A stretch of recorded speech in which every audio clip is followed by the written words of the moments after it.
You ask Tiger to solve. This deals with linear equations with one unknown. The final result is x equals 4/3. Let's solve it step by step. Simplify the expression. Simplify the arithmetic.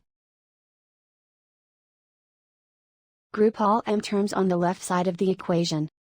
Subtract 6x from both sides. Simplify the arithmetic.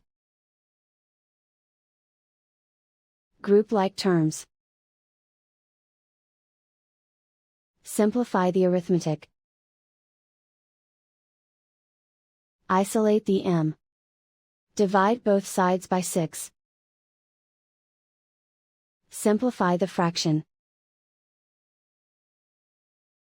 Find the greatest common factor of the numerator and denominator. Factor out and cancel the greatest common factor.